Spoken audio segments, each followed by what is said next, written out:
Review Mathematics Paper 2, Wednesday, 12 June 2019.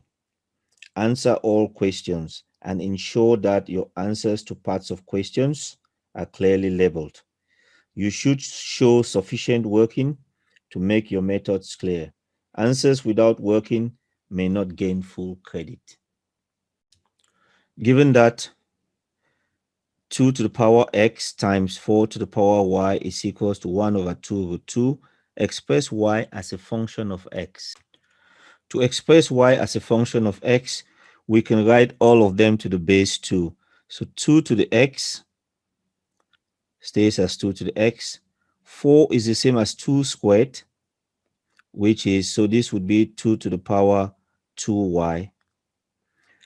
1 over 2 half is the same as 1 over 2 half is the same as 2 to the minus 1. And 1 over square root of 2 is the same as 2 to the power minus a half. Because square root of 2 is equal to 2 to the power half. And when you take it to the numerator, it becomes 2 to the minus a half. Now that the base is the same, 2, 2, 2, 2, we can add their powers. So 2 to the x plus 2y. And minus 1 plus minus a half is minus 3 over 2. So the base is the same. The powers have to be the same. So x plus 2y has to be equals to minus 3 over 2. Now we solve for x. Plus 2y plus x is equals to minus 3 over 2. So we want to make y the subject. So we'll take plus x to the right. It becomes minus x. And it's times 2y. Opposite of times 2 is divided by 2. So we take it to the right. It becomes minus x divided by 2 and minus 3 over 2 divided by 2, which gives you minus 3 over 4. So your answer is y equals to minus x over 2 minus 3 over 4. So y is now the subject of that equation. The speed of a small jet aircraft was measured every 5 seconds, starting from the time it turned into a runway until the time when it left the ground. The results are given in the table below with the time in seconds and the speed in meters per second. So we have time in seconds and speed in meters per second. Using all this information, estimate the length of runway used by the jet to take off. The first thing we want to do, we want to plot those information on a graph. So we have the speed in meters per second on the y-axis, the time in seconds on the x-axis.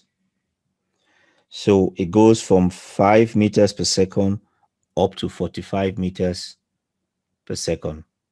And the time goes from 0 up to 30 seconds. So we have 0, 2, we mark that first point.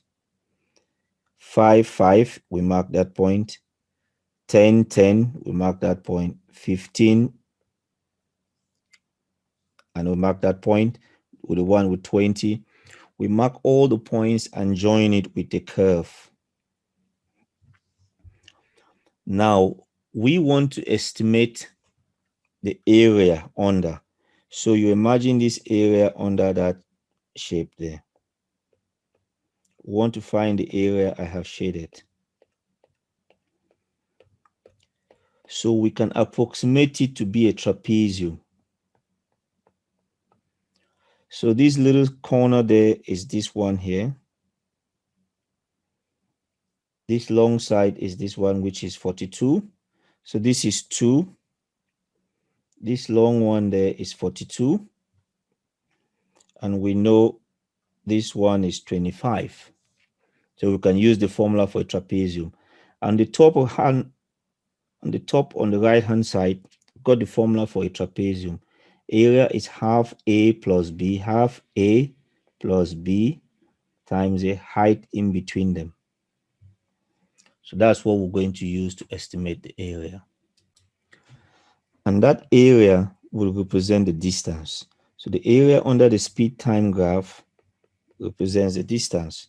So it's half times 2 times 42 times the distance between them, which is 25. And that gives you 550 meters. That's the distance. Another way to do it, you can use the Seward equation. So S is equals to UT plus half AT squared. The final speed is 42. Initial speed is 2. The time is 25 seconds.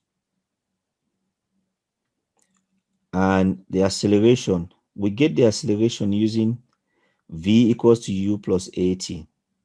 42 is the final speed. Is equals to initial speed is 2. Is equals to A times T. So acceleration is change in velocity over time. That's V minus U divided by T.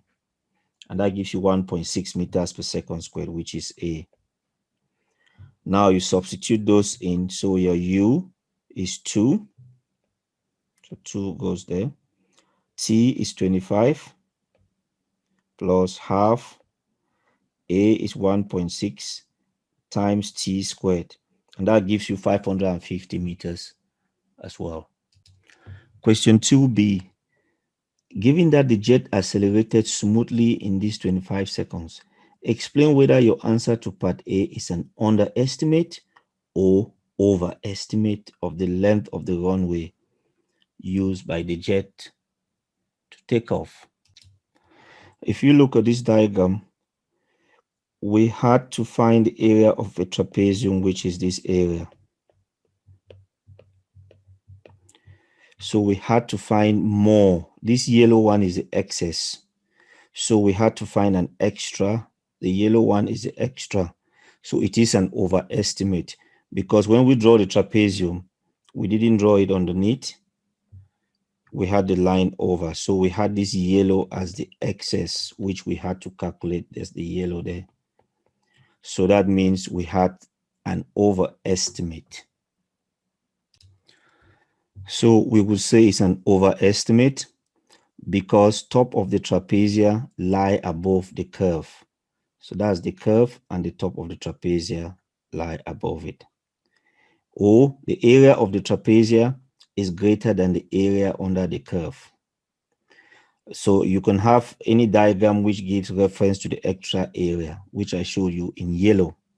Or you can say the curve is convex. So those are the things you can say to show that it's an overestimate. So that's question 2. And that's the answer to question 2. Question number 3.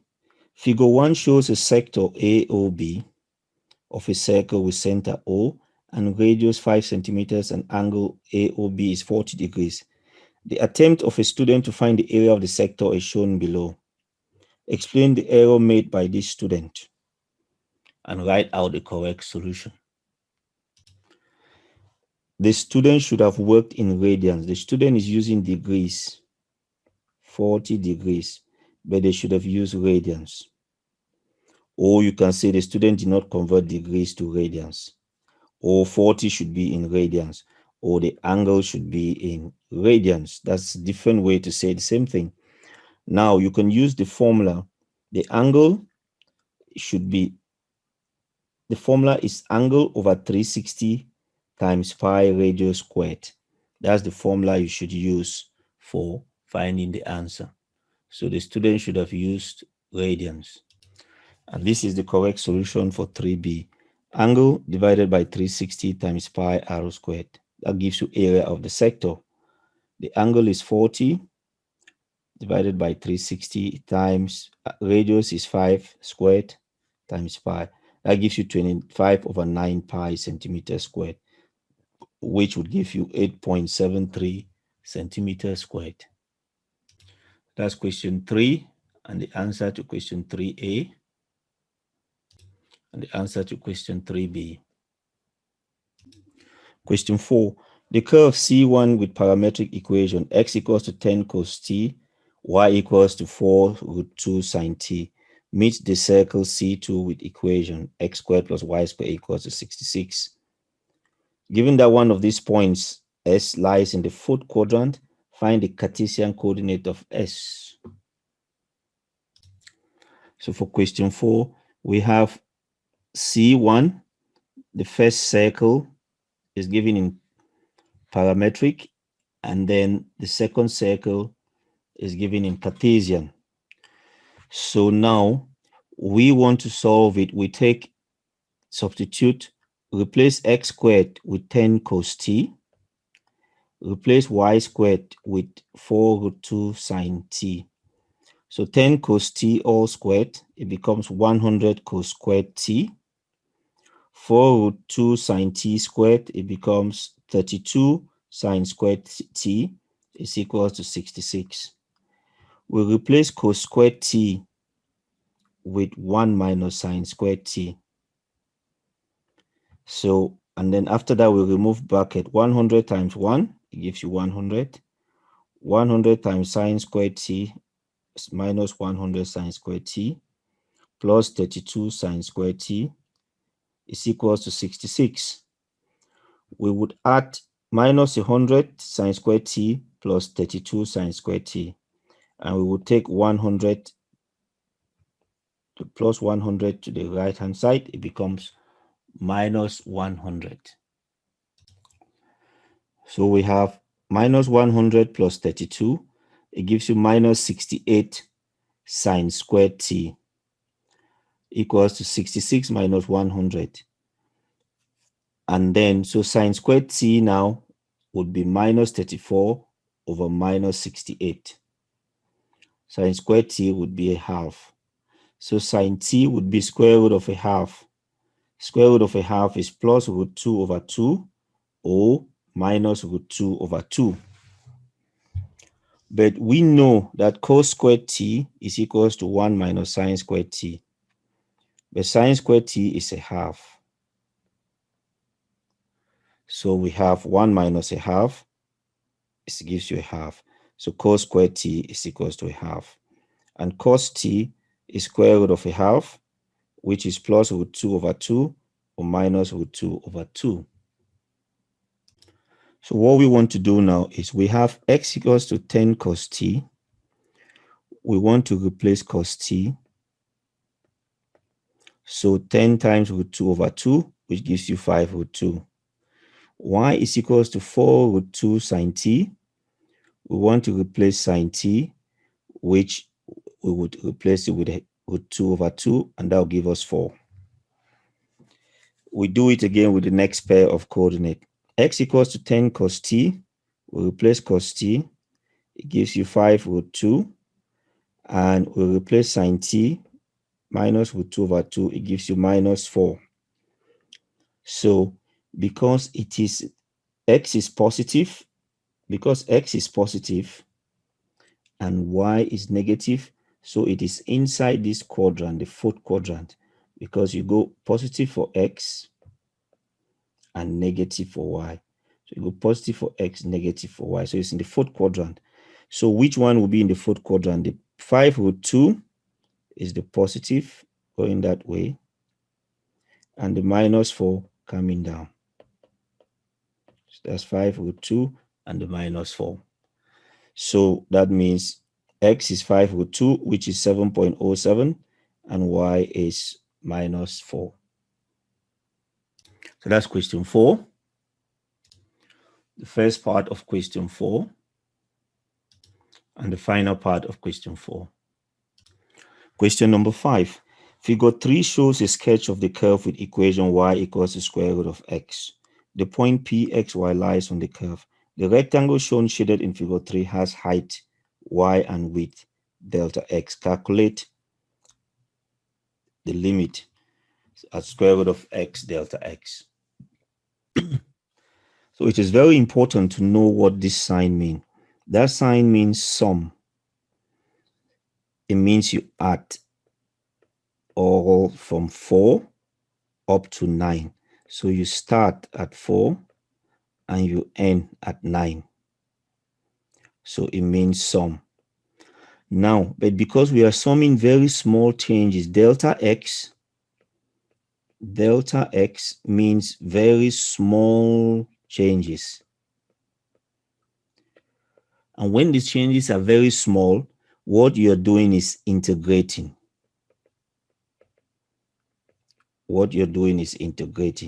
So when it is delta x, for small changes, you integrate. So it wants us to integrate from 4 up to 9 because the limit is delta x tends to 0. The gap, the difference, the size of it tends to very thin slices. And it goes to very thin slices, you integrate. So you integrate square root of x. You can write square root of x as x to the half from 4 to 9. So x to the half, you add 1, it becomes 3 over 2. And you divide by 3 over 2, it becomes 2 over 3. So you substitute 9 and you substitute 4. When you substitute 9, and then you substitute 9 first, and then you substitute 4, and you subtract them. When you substitute 9, you get 54 over 3. And when you substitute 4, you get 16 over 3. When you subtract them, it gives you 38 over 3, which you can write as 12 and 2/3 or 12.7. And if you use the summing formula in your calculator, your graphics calculator, from 4 up to 9, square root of x, you get 15.15973. But when you use integral from 4 to 9, square root of x dx, you get 12.7, which is that. So you can see that when you integrate, your answer is much more accurate than when you are summing them up because you are using bigger slices, but here you are doing very thin slices. So make sure you integrate it to show you're working. Don't just use this calculator to get the answer. And that's how you get your answer in the exams. That's question 5. That's your complete answer for question number 5. That's question number 6. Figure 4 shows a sketch of the graph of y equals to g of x, where g of x is equals to that function. Find the value of g of 0, and find all the values of x for which g of x is greater than 28. So we want to find g of 0. So let's use the part on the right in front. Let's do g of 0 first. So we want to find g of 0 first. So we substitute 0. So we put 0 there. So that would be 0 minus 2 squared plus 1, which will give you 5. Now we've got 5. We now use that 5 now and substitute now into g. So g of 5. So it would be 4 times 5 minus 7. That gives you 13. So g of 0 is equals to 13. And one thing to remember is we have here when x is less than or equals to 2. When x is less than or equals to 2, we are using this function. So that is why when we have g of 0, we put it in this one because 0 is less than or equals to 2. Now when we get 5, 5 is bigger than or equals to, bigger than 2, so we put it in this one here. 4 or 5 minus 4 times 5 minus 7. Find all the values of x for which g of x is bigger than 28. So let's start to solve x minus 2 all squared plus 1 equals to 28. And we'll also solve 4x minus 7 equals to 28. So we'll take plus 1 to the right. It becomes minus 1. So 28 minus 1. We left with x minus 2 squared. We take the squared to the right. It becomes square root. So x minus 2 is equal to square root of 27.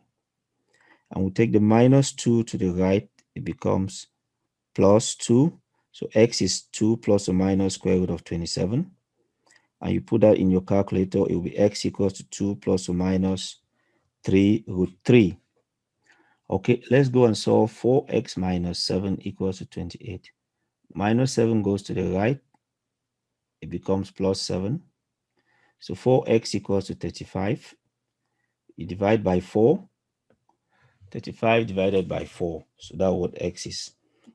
So what you will find out is for g of x to be bigger than 28, x should be less than 2 minus 3 root 3, or x should be bigger than, and x should be greater than 35 over 4. Okay, I've done the graphs here. So the first one, x minus 2 squared plus 1 for x less than 2 is this blue part here. It comes there and it stops. And 4x minus 7 from 2 upwards is the red one. So x equals to 0, it says it crosses the y-axis at y equals to 0. That's how you can do the graphs on the calculator. Make sure you put that comma and that comma. That means it's less than 2. That means it's greater than 2. And 2 minus 3 root 3 is the same as minus 3.196, which if you look at the graph, if you come here, that's the point there, minus 3.196.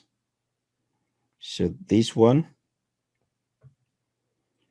so you want point where is 28. So if you have y is 28, that's 28 there.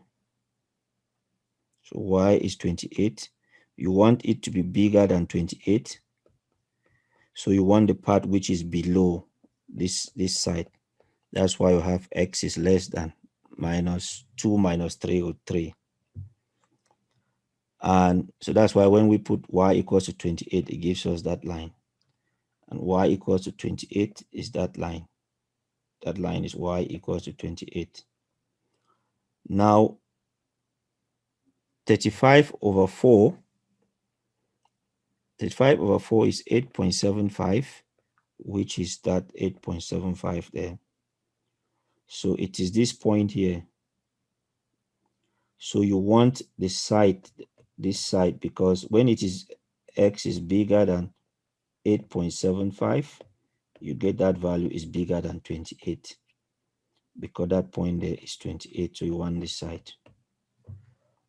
So that's how we decided using these graphs.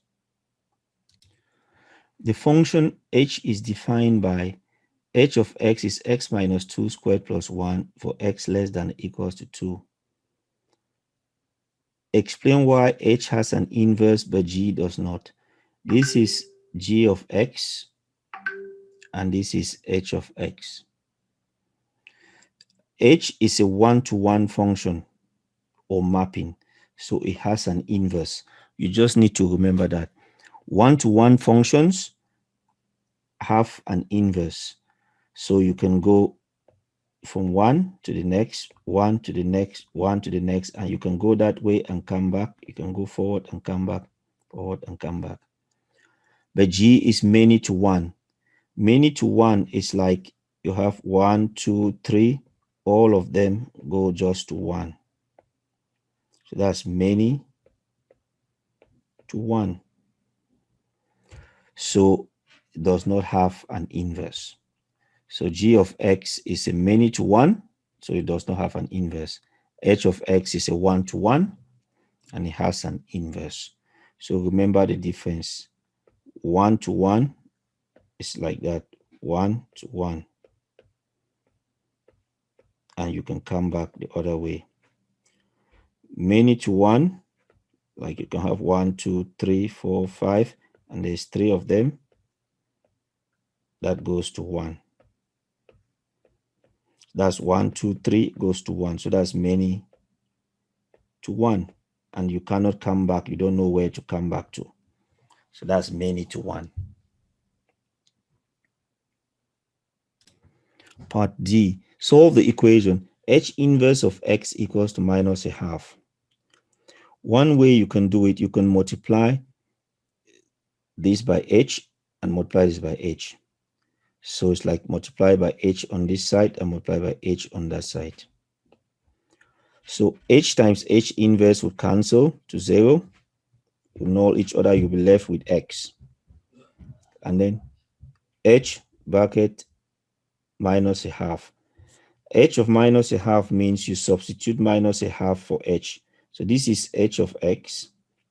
So wherever you see x, you put minus a half. So you put minus a half minus 2 all squared plus 1. And from there, you would see y equals to x minus 2 all squared plus 1. Or what you can do is replace h of x with y, and then you make x the subject. So you replace h of x with y, and then you make this x the subject. So plus 1 comes to this side, it becomes minus 1. The square comes to the right, it becomes square root. The minus 2 adds to it, so it becomes x is equals to 2 plus or minus square root of y minus 1. And now you can swap x and y. So now you have y equals to 2 plus or minus square root of x minus 1.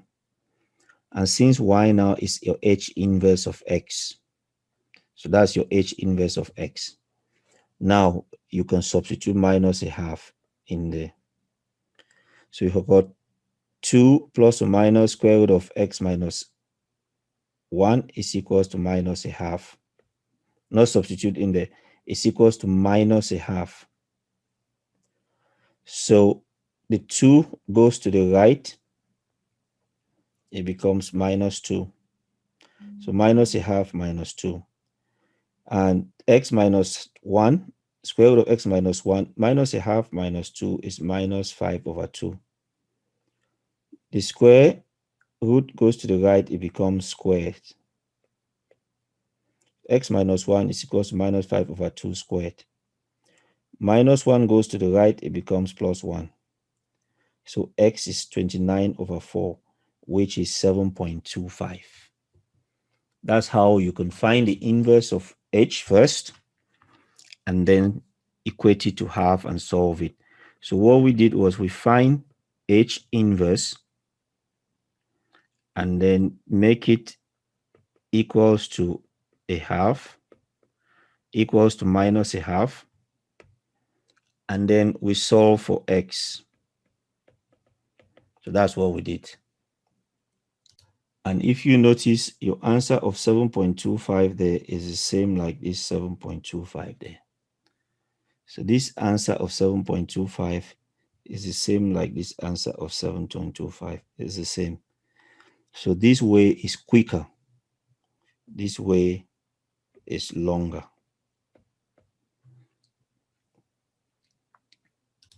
That's question 6. Question 6A and B. Part of question 6B.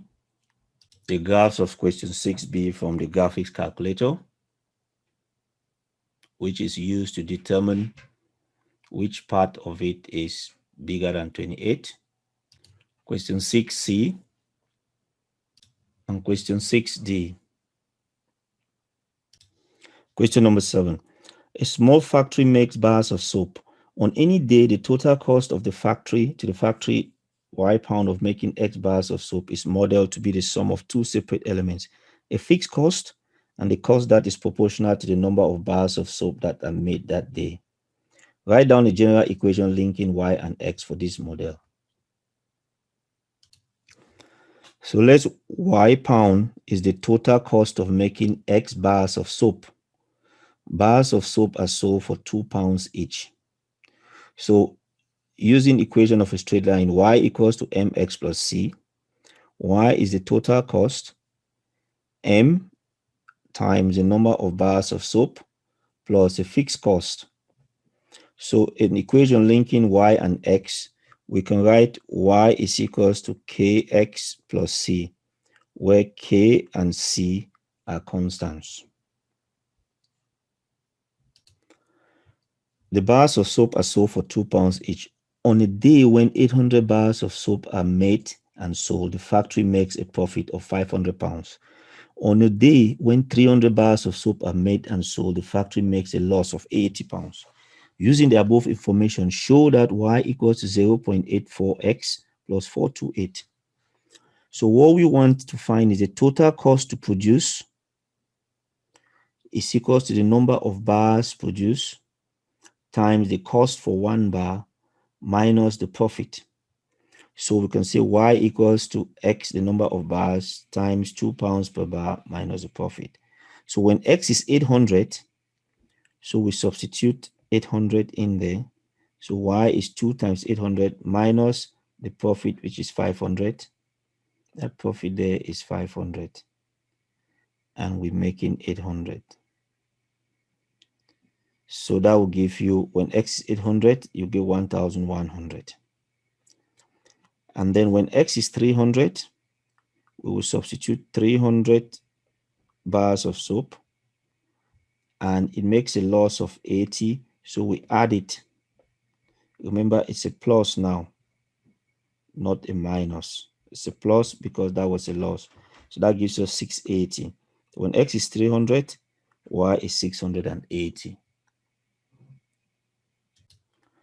So using that equation we had in the beginning, y is 1,100, x is 800, and we have k and we have c. For the next one, y is 680, x is 300, and we have k plus c. So that was 1,100, and that was 800. Now we can swap them around, take all of this to the left side, and take this to the right side. Take all of this to the left side, and take this to the right side. So we would have it where we can have ax plus by is equals to c. So in your calculator, you go into the mode and choose solving simultaneous equations and choose 2 because there are 2 variables, k and c. So 800 goes for the first one, 1 goes for the second, and 1100 goes for the 300 goes next, 1 goes for this one, and 680 goes there. And when you press execute, you'll get 2 answers, 0.84 and 428. So that means your k, which represents your x, is 0.84, and your y is 4, your c is 428. So you can write the equation as y is equals to 0.84 x plus 428. QED, quod erat demonstratum, as required to show. Part C, with reference to the model, interpret the significance of the value 0.8 in the equation. 0.84 represents the cost of making 1 extra bar of soap in pounds. So the cost for making 1 extra bar of soap in pounds, or 84 pence for making 1 extra bar of soap. Assuming that each bar of soap is sold on the day it is made, find the least number of bars of soap that must be made on any given day for the factory to make a profit that day. So if you have n bars of soap, so 2n minus 48 plus 0.84n should be bigger than 0. So you remove the bracket. So 1.16n, 2n minus 0.84 is 1.16. 2 minus 0.84 is 1.16. So 1.16n minus 428 is greater than 0. So you can divide by 1.16. So n is equals to 428 divided by 1.16, which will give you 369 bars of soap. Or we can say, let n be the least number of bars to make a profit. So 2n is equals to 0.84n plus 428. We want to solve it for n. So we'll take to the left-hand side. So it becomes minus 2 minus 0.84 is 1.16, n is equals to 428. Divide by 1.16, n is equals to 428 divided by 1.16. It gives you 368.9655. And you cannot have 0.9 of a bar of soap, so you got to make round to the 369 bars. That's question 7. Question 7a and part of B. As the rest of question 7b and question 7c and question 7d. Question number 8. Find the value of the sum from r equals to 4 to infinity of that and show that this is equal to 2. So sum to infinity, we have the formula there which you get from the formula book, and the common ratio is a half. So think of it this way. We are starting from 4 and we want to go to infinity. So we start from 4 and we want to get to infinity. So we want to find from 1. We want to find from 1 to infinity first, because we start from 4 and we get to infinity. So we want to start from 1 to infinity and then minus from 1 to 3, 1 to 4. So we get from 1 to infinity minus from 1 to 4. That will give us from 4 to infinity. That's the idea. So we want to get from r equals to 1 to infinity minus from 1 to 3. And that will give you from 4 to infinity. And this is the formula for sum to infinity. So when r is 1, we put 1 in there. We'll put 1 there. You get 10. When r is 2, we put 2 there. We'll put 2 there. We get 5. When r is 3, we say we'll put 3 there. Put 3 there. Get 2.5. And when r is 4, it gives you 1.25. So the first term a is 10. Common ratio is second divided by first. 5 divided by 10 is a half. Or you can do 2.5 divided by 5, which will still be a half. When we substitute the values, sum to infinity using this formula here. So a is 10. So a goes there. And the 1 stays there. And the common ratio is a half, which is that. Minus sum from 1 to 3. We want to add 1, 2, 3. That's the sum from 1 to 3. Add these 3. So you add them together. That's the sum from 1 to 3. So that will give you 17.5. So be 20. When you work all of that, you get 20 minus 17.5 gives you 2.5. Question 8 part 2. We want to show that sum of that is equal to 2. So let's start with 1. Put n is 1, 1. So log of 1 plus 1 over 1 plus 1 gives you log of 3 over 2 to the base 5. When n is 2, we sub in 2 and sub in 2. 2 plus 2 is 4. 2 plus 1 is 3. When n is 3, we sub in 3. That gives you log of 5 over 4 to the base 5. When n is 4, it will be log of 4 plus 2 is 6 over 5 to the base 5. And we carry on until when we get to 47, 46.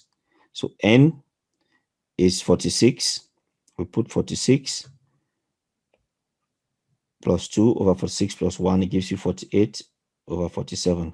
When n is 47, we get 47 plus 2 over 47 plus 1. It gives you 49 over 48. When n is the last term, which is 48, we have 48 plus 2 over 48 plus 1. 48 plus 2 is 50. 48 plus 1 is 49. So these are the terms when n is 1, n is 2, 3, 4, and then that's 46, 47, 48. Now this thing means sum means we sum them, or we add them up.